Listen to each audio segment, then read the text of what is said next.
Call to order 7:12. Matt, would you like to lead us in the flag salute?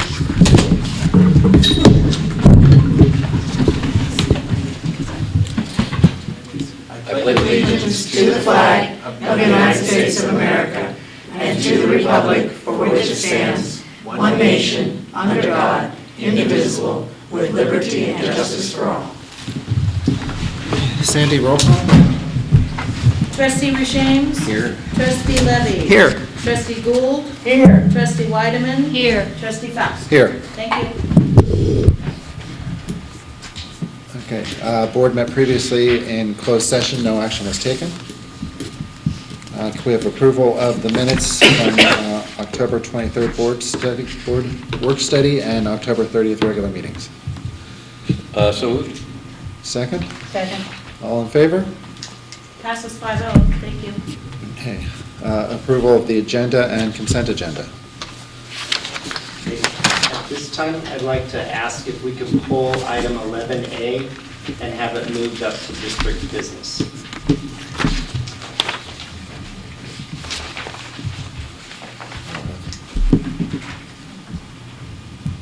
Are you ready? Okay. All right. Do I have a movement? I move approval of the agenda and consent agenda with the exception of item 8A. 11A. 11. Sorry. So we had a suggestion to move 11A up to district business, so it would take place first. Okay. So moved. Second. All in favor? Passes 5-0. Thank you. Okay. Communications. This portion of the agenda is available to the public to address the board on any issue that is not on the agenda. Maximum time allowed for any speaker is 3 minutes. LSEA? CSEA? People wishing to address the board, I have no cards. Correspondence? Okay, board superintendent communications. Eric, would you like to start us? Just one, I went to the Pacifica Collaborative meeting representing the board some weeks ago. Julie Lancel is retired from that, and Mary Beer has taken over. But it's good. It's a good group, good meeting. You know, a lot of information gets shared. So that will be continuing with Mary. And I went to the same study session that I know everybody else is going to say that I wasn't. I was just going to say that I've been to this study session. All right, Monday night I went to the county committee on school district organizing. Oh, thank you. And it was a rip-snorting meeting. It was good. Greg was there. Oh. And there were, I think, 9 open positions that we voted on. 1, 2, 3, 4, 5. Oh, sorry, 6 open positions. District 2, District 4, District 5, and at large. And everybody who threw their name in the hat won. No surprises at that election. And found that in the last 2 years that committee has been meeting, they have been a part of decisions on moving moving districts. They were kind of like border districts, I guess is what that committee decides on. So people moving houses from one district to another because they were on the border. And in many cases, it would be one parcel that would be moving that they had to decide on. Anything that looked like it was more than one parcel went beyond that group and into some kind of extra litigation. And the thing that will be coming up for us is the Skyline College, the properties there at Skyline College, and that group will hear that when that comes up. And I don't know when that's supposed to go before them, but they haven't heard that yet. So anyway, and there is an opening for District 1 on that committee because David Pine got elected with something else a year ago, and that's still open, so there's still an open position on that committee of 12 who makes those redistricting decisions. So That was my Monday night. And since last we met, I think I saw you, Eric, at the community forum at Carrillo. Oh, yeah. Yeah. I didn't make it to the one at Ocean Shore, I assume it was a repeat performance. The work study. I went to a bike rodeo. Those are so cool. I went to the bike rodeo at Sunset Ridge, and that was great. Ellie did not get her bike out, but Did you get roped? no roping or anything, but the kids rode around and around and learned about bicycle safety, and we got Lena up on a big bike. And so she doesn't ride a little kid bike anymore, she rides a regular size bike, and she rode around and all about bike safety and helmets and getting kids out there, having some fun on a Saturday afternoon with some young people that knew things about bikes and could like adjust things when you asked them to, and fix seats and stuff like that. So that was a lot of fun. And then today I was at the Silicon Valley Math Initiative PD over at the county office with a few of our teachers. Great. They were learning a lot. Well, I attended the work studies that we've all been going to. And the same with me, other than work study, I actually had a couple of quiet weeks and spent some family time. On Saturday, I attended the PEP Casino Night with Matt Oh, I and was there. Joan. Yeah. See? You guys did things. The older we get, the more we rely on one another. So I did want to Collective remind memory. you of that activity, and I think it was well attended. We appreciate the community support. The foundation has done a lot for our school districts in relationship to moving the 21st century education forward, and so if we can lend our support, I think that it brings value to our students. I also we are on the move in ensuring that we're moving forward on developing or gathering information for our LCAP. Even though we don't have a template, we do know what the 8 areas of emphasis are, along with us being a Program Improvement Year 3 district. We do need to redo the LEAP, which is the Local Education Agency Plan. So we're trying to coordinate our efforts in ensuring that we're gathering the information to move forward on all of those various plans that we need to produce, along with the Common Core state standard funding. We had the opportunity to meet, I think yesterday, with the district leadership team. Our first opportunity to pull them together, and they will be the people who will help guide us in taking the information. We're getting great support from San Mateo County Office of Ed. Networks for Success, Marco Chavez, has come out and is getting to know our schools and our programs well. So we have finished our academic program surveys. We had a great results.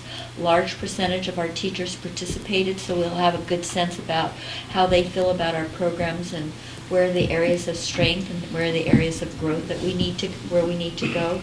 So it's an exciting time. We're meeting with English language learner populations, families, and teachers who teach them. We will be meeting with the Special Education Task Force shortly, so that would be teachers and parents as well.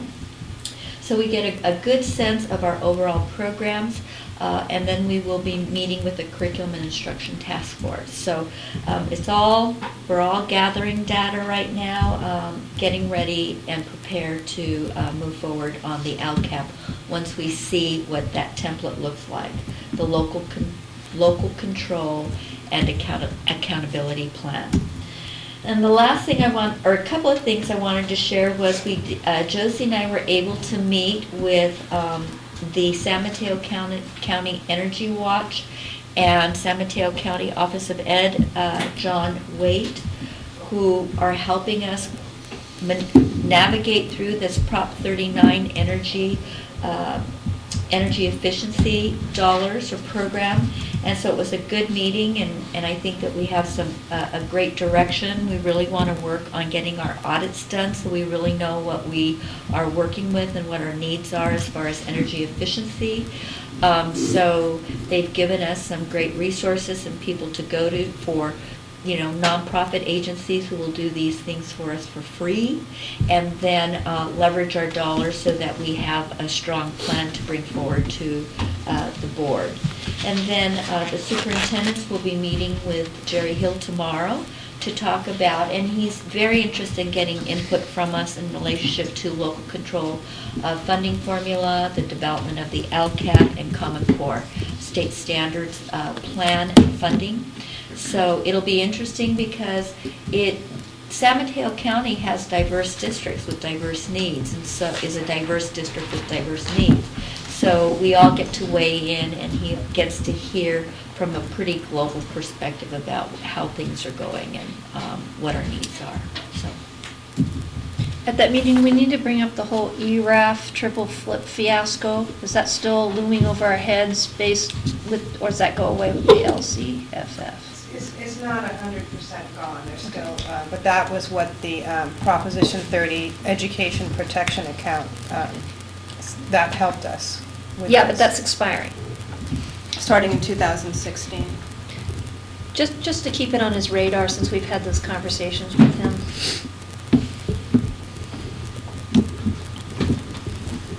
Okay, thank you. You don't want to know. It took me 6 months to figure it all out.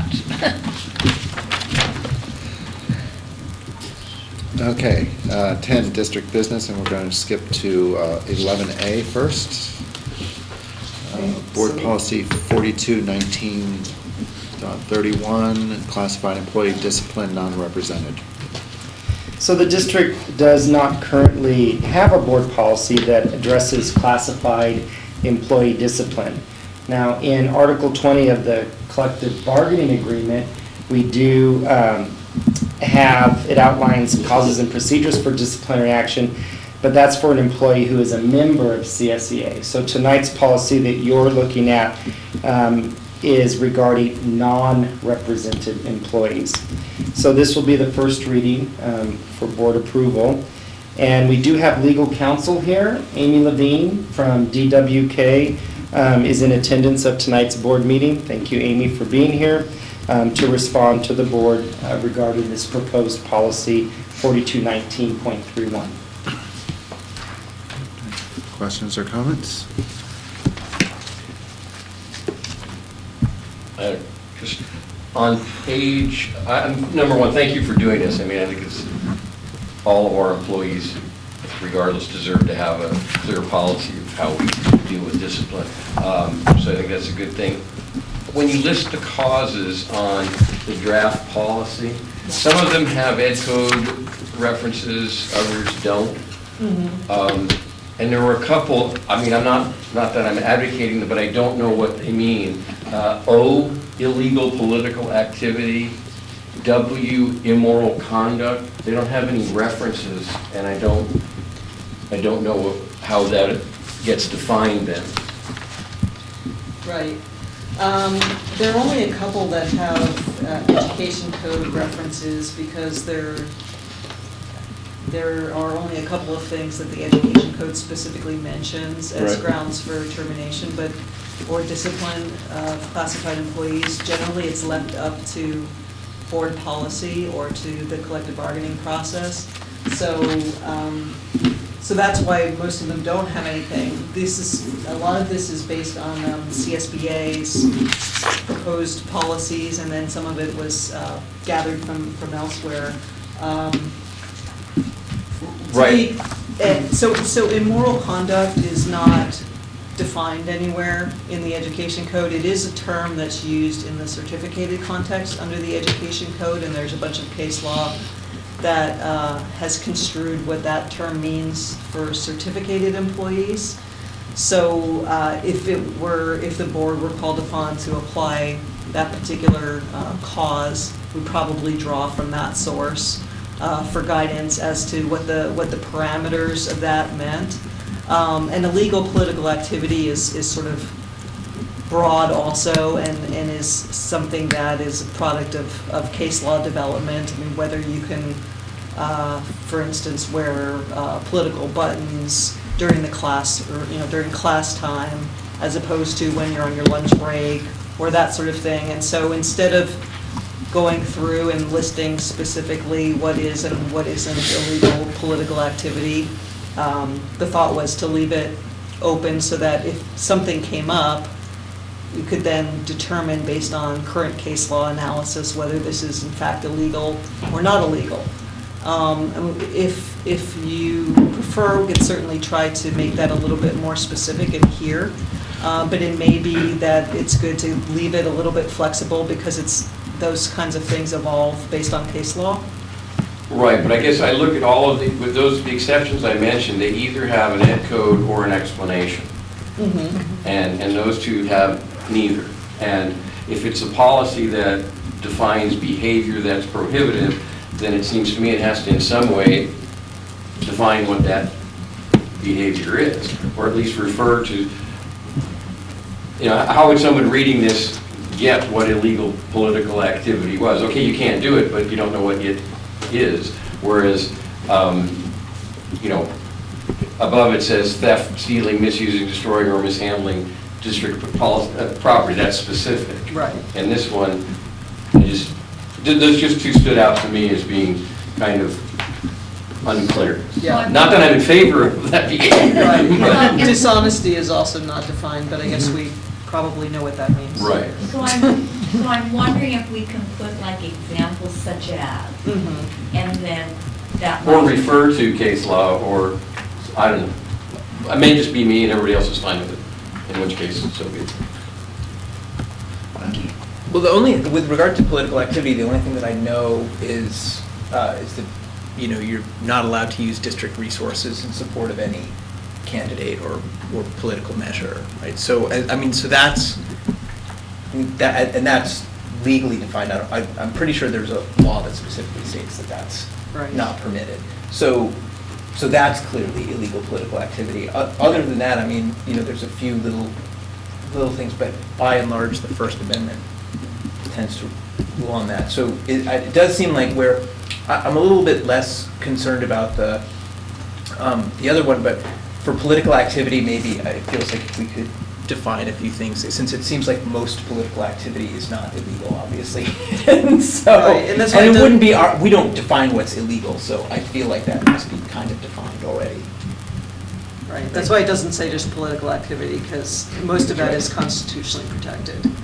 So, whatever the board's pleasure in that is, I mean, certainly we can go back and clarify that. Yeah, so Eric, your point is a little bit more that maybe the employee doesn't know what's legal and what's illegal. Right. So they may assume that they're under the First Amendment right, but in the particular context of a school, that may not be an appropriate kind of conversation, right? So what if it said inappropriate No, I guess what I'm activity saying is, instead of like, illegal? I know with teachers, my understanding is that when they present things, they have to present both sides. They can't go in and say, I think candidate Joe Smith is the most wonderful candidate in the world. They have to be unbiased in their presentations, or otherwise they begin to cross those kinds of lines, correct? Yeah, I mean, there's usually, you might have a policy already about controversial subjects. Right, exactly. So I guess I think for at least the illegal political activity, I think it is sort of ambiguous, or there needs to be some sort of guidelines or references, so I think people can't be confused. And just the controversial, because I remember approving the controversial topics one, and I remember at that time there was a discussion about we need to make sure that everyone is made aware of this BP so that they know what's permitted and what isn't. So it seems like that's really sort of an educational, you know, that's an educational job that we have, is to tell people. Well, maybe all you need to do is But then it's still refer to illegal. that other board policy then. If it's explained there, then it should be referenced, so then there's a definition available. Because for these employees, you're not going to be classroom teachers. It would more about, can they re-elect Matt when they're working? But it's not, I mean. Is that illegal political activity, for example? But isn't it illegal if it's illegal? I mean, like, do you know what I mean? We don't have to define what's illegal, it's illegal. Do you know what I'm saying? Like, it's not the job of the board policy to define what's illegal, that's the job of the law to define what's illegal. And if you feel like people should be made aware of what's illegal before we fire them for doing illegal things, then I understand that, and that again is, our job to educate employees, but I don't needs to specify what's illegal in the BP necessarily. Because that might change too, like there could be some new law that says now this is illegal and that's not, and then would we have to specifically? I'm not trying to make it more complicated, I'm just trying to make it more clear, so Right. whatever.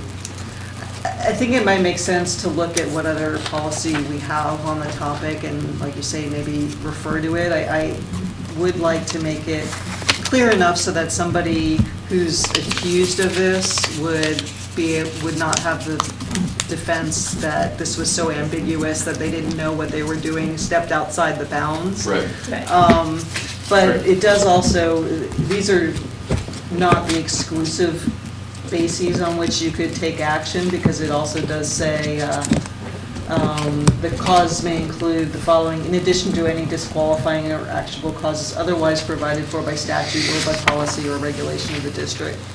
So to the extent that it's covered somewhere else in the law. Okay. So, yeah, so we can take a closer look and see if we want to tweak that language a little bit. That was my only. So, other than referencing something else, is it substantive enough to bring it back for another first reading? Or can we go to second reading with it? I'm okay for second reading. We need a second reading or consent? Is there a difference? That second reading is part of consent. Okay, so it's going to come back So on it'll consent, come back in on consent consent. agenda, okay. Right, I mean, we can always pull it if it's Yes, not. if it's not, if we're not happy. Right, okay, all right, so that will come And back. we all want to make you happy. Thank you. Okay. Thank you, Amy. All right. Thank you, Amy. Okay, 10A, school site safety plans, emergency plans. Okay. So, it is that time of year to review our comprehensive school safety plans. And I have been in collaboration with Chito Garcia, our assistant principal at IBL, in working with our school principals and their staffs to produce the comprehensive school safety plan for 2013-14. And I appreciate the suggestions and comments and conversation that Chito and I have had with the board in the past few days. And I'm very excited to say that the plans are up on our new website, as per Nelson Sandino. But with that being said, are there any questions from the board regarding the plans? And both Chito and I are here to address them. Questions? Joan? Well, one of the things that I noticed was that we didn't have a satellite phone for either Valimar or LMEC. And I kind of understand, I mean, the decision for Valimar was because they're just JCDO, so that wasn't necessarily.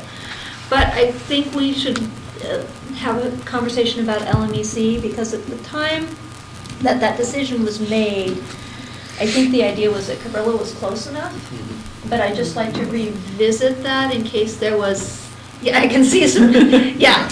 You know, when I really thought about it, I'm thinking for some kinds of emergencies that might be okay, but, you know, with the tsunami, that might not be okay, you know, or something. So I wanted to maybe revisit that, and I can't remember how expensive satellite Yeah, phones were. I would even So- say Valimar should have, each site should be able to act independently, not have to rely on going over to a neighbor.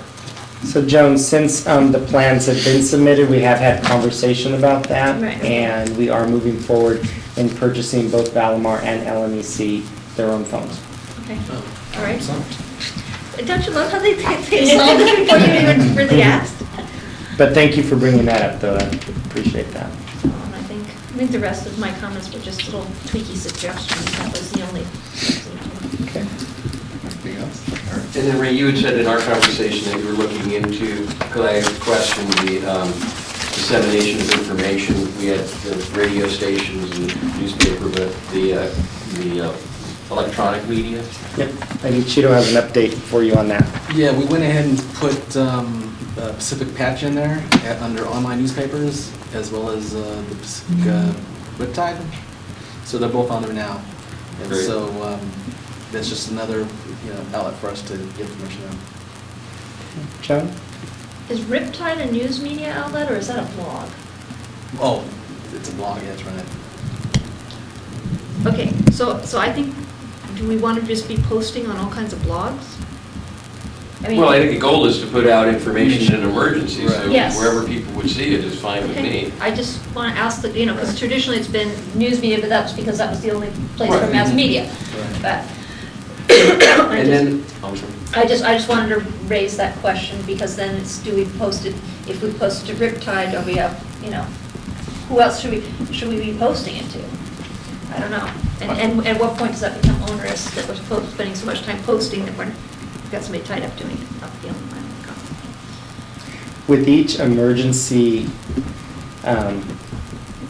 plan, there is a group, and within each group that is dealing with an emergency situation, there is a communications team that would be posting and communicating on these sites.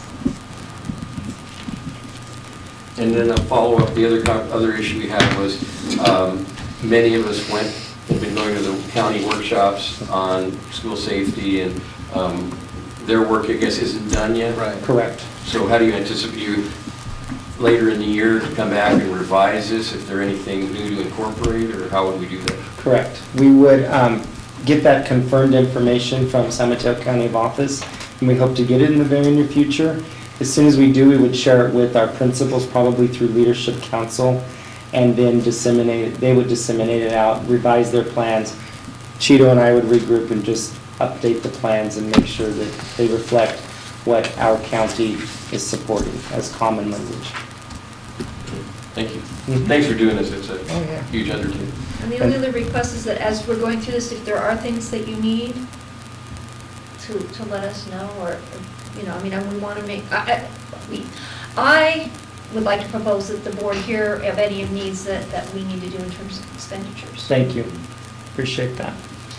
Josie has been sent out a request to update all the emergency packs that we have at the schools, and so we try to keep that all up to date as well. Thank you. And a big thanks to Cheeto. He's definitely gone above and beyond with this task and put a lot of work in just streamlining the process and making it more efficient with each principal in their school site. Thank you, Cheeto. Well, thank you, but like I said, it's always been a team effort, and appreciate, all of you guys on the board giving us suggestions, just extra eyes looking at this thing, giving us some ideas of what else we can put in there. Josie, I know Sandy's, pitched in, so a lot of different people, so thanks to all of you guys. Yeah, and I know you've been doing it a long time, and so I appreciate all that work, and we're learning from every disaster. Yeah. You need a motion to? No, this was information. No, it's not. No. Oh, was it? Yeah. I'm sorry, on the wrong page. Okay, do we have a motion? I move approval of the school site safety emergency plans as presented. Second? All in favor? Passes 5-0. Thank you. 10B, organizational chart update. So, as you all know, thank you very much for your support. Last year, the cabinet level went through significant change in our cabinet structure. And so before you, if we could have the org chart put up. If you start with the superintendent and seeing the large categories, so to speak, of the areas of responsibility, you will see that there is the chief business official, the associate superintendent, the principals, and then educational support services. And under educational support services is our director of special projects, Tina Van Rathhorst. And then as you move to the next level or go deeper into these areas, the associate superintendent, Ray Avila, Dr. Avila, oversees integrated services, which includes special ed and student services, as well as human resources, and the Lindemar Education Center. And the next one was Chief Business Official or Officer. Josie oversees really the operations side of the house. When we talk about the fiscal piece, child nutrition is also a major department or component, as well as building and grounds. And then the last one is special projects. Tina and I are working very closely together in ESS to ensure that we're meeting the needs of curriculum and instruction, as well as assessment, technology, grants. We're really trying to leverage our opportunities of going out for additional dollars. We received, again, another San Mateo County Get Healthy grant for school gardens. So that was about $18,000, and every school will have the opportunity to tap into that, including our Lindemar Education Center, because our homeschool program is trying to develop their school garden. So it's kind of, we're feeling as we're moving through this year that this particular structure has worked well for us.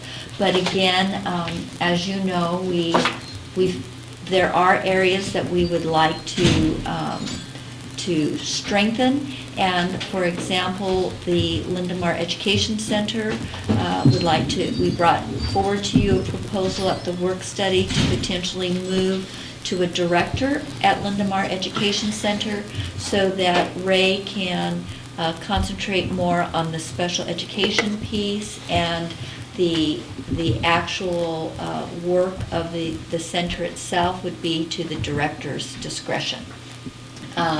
So we're working on a proposal for that, and we'll be bringing that forward to you.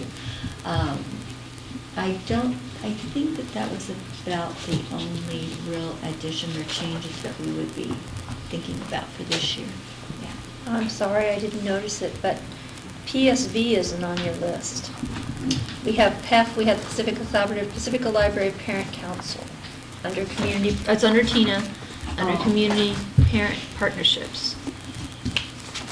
Oh, lost sorry. PSV. That's terrible. PSV, I can add that. Not to add another box. You're really another box. But it's those boxes actually provide support to our Yes, schools. those are important resources. Those are incoming sources of resources. Yes, thank you very much. Any questions? Just a comment, I've said it before, but there's too many boxes and not enough people. And I just think we have to acknowledge that, and we have to continue to move at looking at these and trying to figure out that it's nice to have a box, but it's nicer to have somebody who's got enough hours in their day to actually address what's in the box.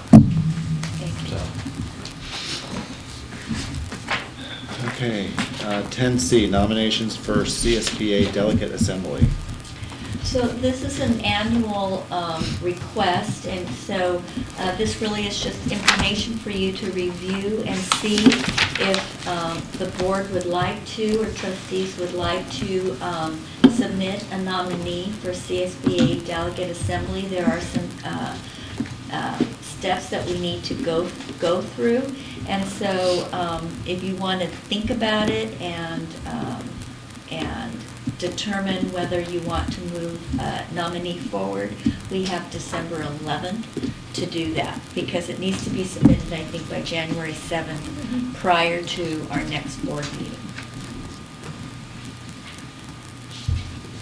Any questions regarding this? And that's nominations from our region. Yes. Has there been any talk about anybody who wants, or that you've heard of it at all? Not me. Okay. I haven't heard anybody. Well, How about our board? Anybody on our board? My Wednesday nights are all taken. 10D, report on interest earned first quarter.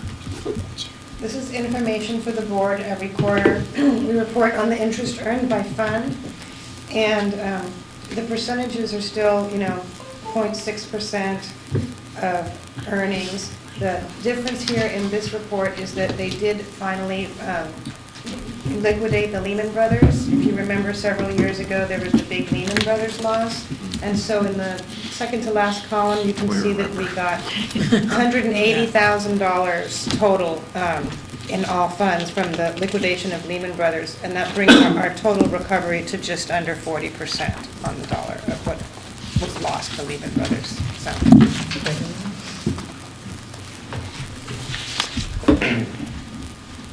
Okay, 11B, Board Policy 5145.4, Gender Non-Discrimination.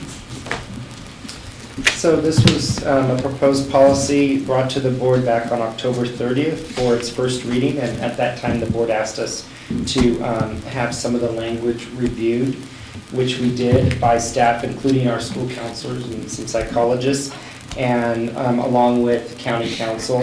John Midland has been advising us. So we'd like to bring it back to the board now for further discussion and a first reading. And you'll note that with the proposed policy on page 2, the language was revised in paragraph 3.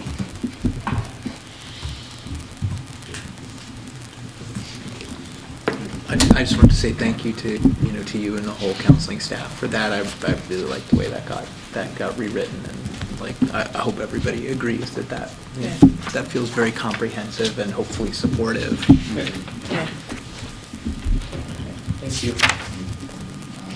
Also, I sat down with Wendy last week, and just in case you were comparing previous versions of policies and this one, I asked that any reference to the state law, since there might be that might come up on the vote next year, since people are wrangling things around. I asked that reference to that be removed so that this simply becomes the policy of the district, regardless of what the state law is. Yeah. Good call.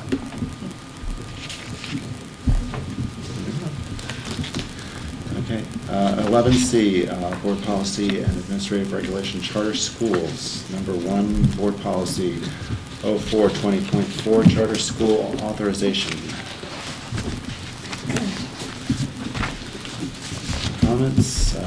Number 2, Board Policy 0420.42, Charter School Renewal.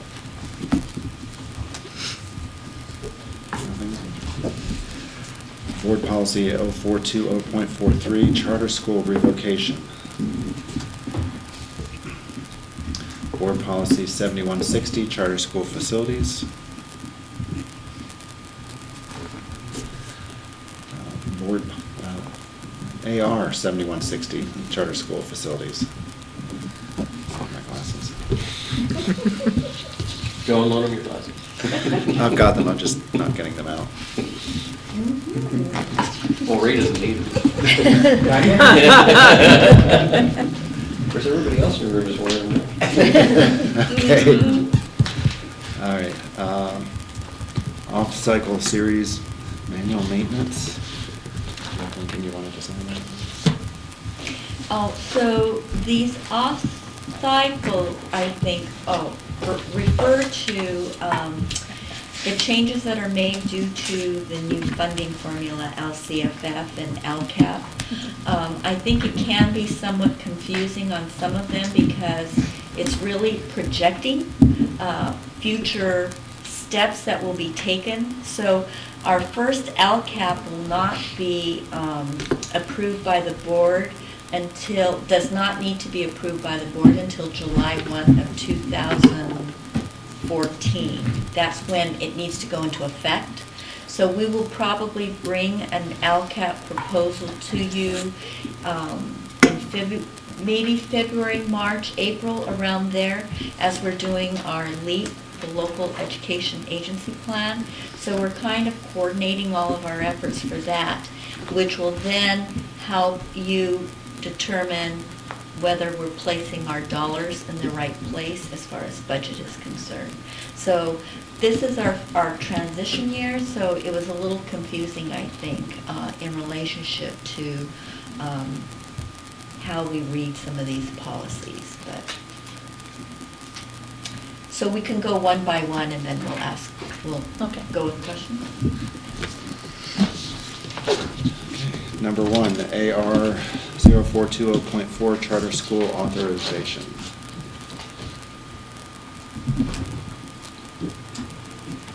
Could I just ask a general question? So the charter school BP and That that we just passed over, the AR is changing because of the they're new funding.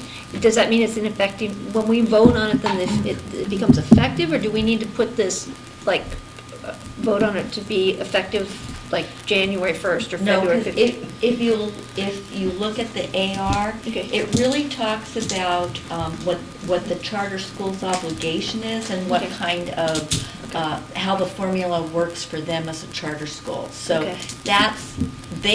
they've received the funding. Now, Okay. they have to also do an LCAP. Okay. So it really helps in relationship to that. Just a question about that. So it says they have to make an LCAP, but it doesn't have to be approved by anybody.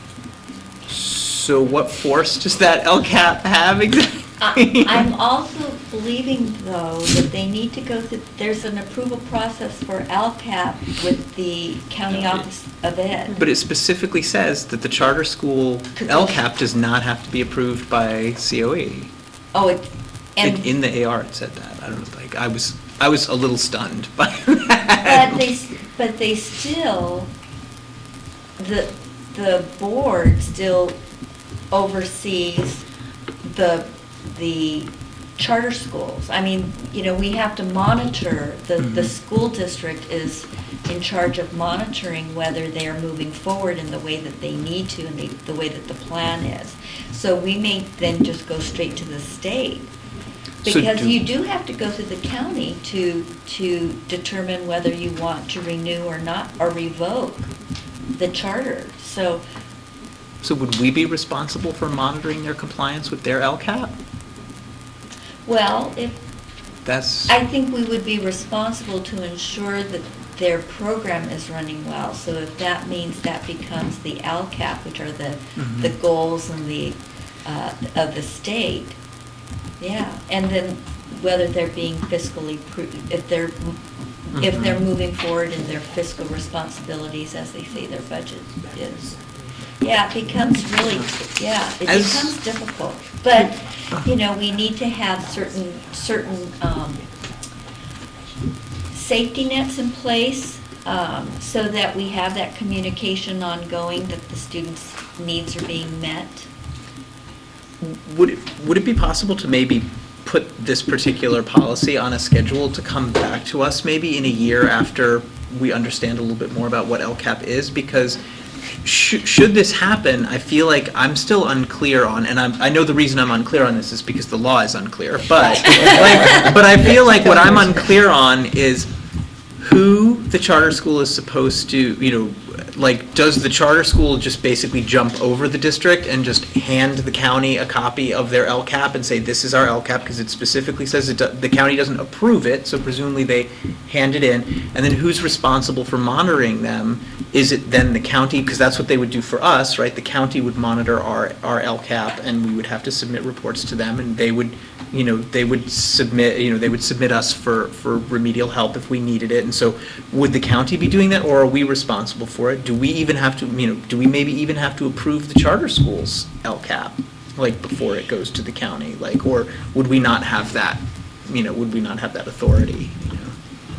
The way that I have seen us work, or districts work with charters, is we sit and we work with them to ensure that they're moving forward the way they need to move forward, that their program is a program that they say that they're going to be, to support student achievement and to support student needs, that their budget allocations are being done appropriately, and so we have kind of an oversight for them, but not necessarily do we get to say good or bad until we say, if you don't get this in place, then we may have to move to revoke our So it's not till support. the renewal process Right. that would actually come into play. Right. Okay. So eventually, it does become our responsibility, so it's just best that you have that relationship with your charter schools that are within your district. It depends how they're chartered. Right. See, in San Carlos School District, they're all charter schools except one. But those they're are dep- district charters, But they're right? dependent charters, but they do have an independent charter Oh. as well. So I think it's A, who is the chartering agency, has ultimate oversight, and then B, what as I understand it, when the charters are happen, the proposal happens, there's all kinds of levels of responsibility that's sort of agreed to at that point in time. And really, what we have seen is that we would work very closely with legal counsel to make sure that we're, because as you said, there are a lot of boxes on that org chart, and then another one is added with charter. Well, I mean, I think we're in the position we don't have any charters in Right. this district yet, so Right. we're not, but I think Matt's point is well taken.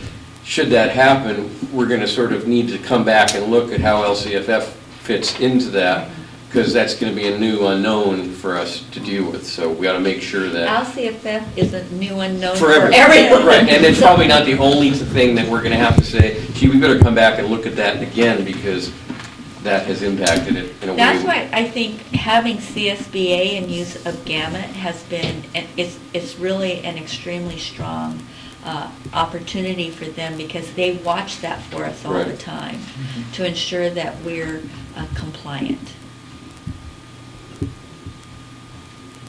Anything else? Okay, number 2, BP 0420.41, Charter School Oversight. So, in a similar vein, one of the issues that I've heard in some charters is problems with the district having access to the charter's financial information. That, you know, and so there have been some issues with, you know, the boards were doing as much of their due diligence as they could, but because there was no representation from the district on the board of the charter, there was information that they did not have access to until things got well out of control. So I don't know if it is possible to put more protection into this board policy in terms of our access to the financial records and potentially having a representative on the board of the charter. And again, I don't, you know, that would be something I think that would probably be covered in an MOU eventually with the charter, but maybe if it's in the board policy, that provides something for people to look at as like, this is what the board considers to be appropriate in its relationship with a charter. I don't know, I just thought I would throw that out. I don't, you know, maybe that's kind of too out there in the air, but. No, I don't think it is, because the question I always had was, who is making those decisions? This is taxpayer money, right? We are publicly elected officials, and we are accountable to the public. But the boards of charters are picked however they're picked, by whomever they're picked. Right. And So- yet they're handling taxpayer funds. So I would have to seek legal counsel, because I don't know if we can require a charter to have one of our board members serve on their board, but we can always ask.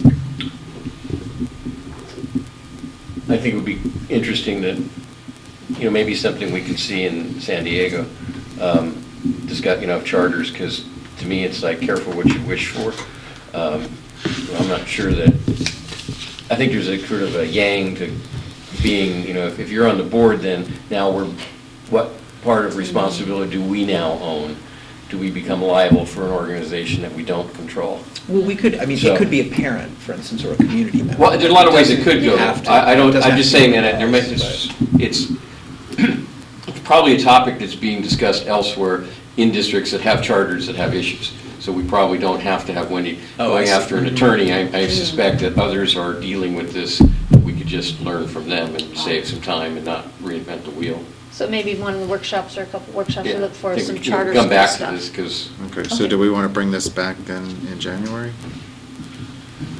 you know, I think I just kind of lump this together with, as these things evolve, what needs to be looked at in charters, LCAP, financial accountability, kind of put them together off to the Okay, so side. just bring it back then if we were to get a charter. Or have a petition. Okay, so this is what I'm hearing. We're going to go ahead and move forward with the policy, but we're going to continue to educate ourselves around charter and LCAP, as well as for us as a district and LCFF. And as we see or learn more, we may want to revisit the policy and then maybe make modifications if we feel necessary. Does that make sense? Okay, number 3, E042.0.41, charter school oversight. Okay, number 4, board policy 0460, local control and accountability plan.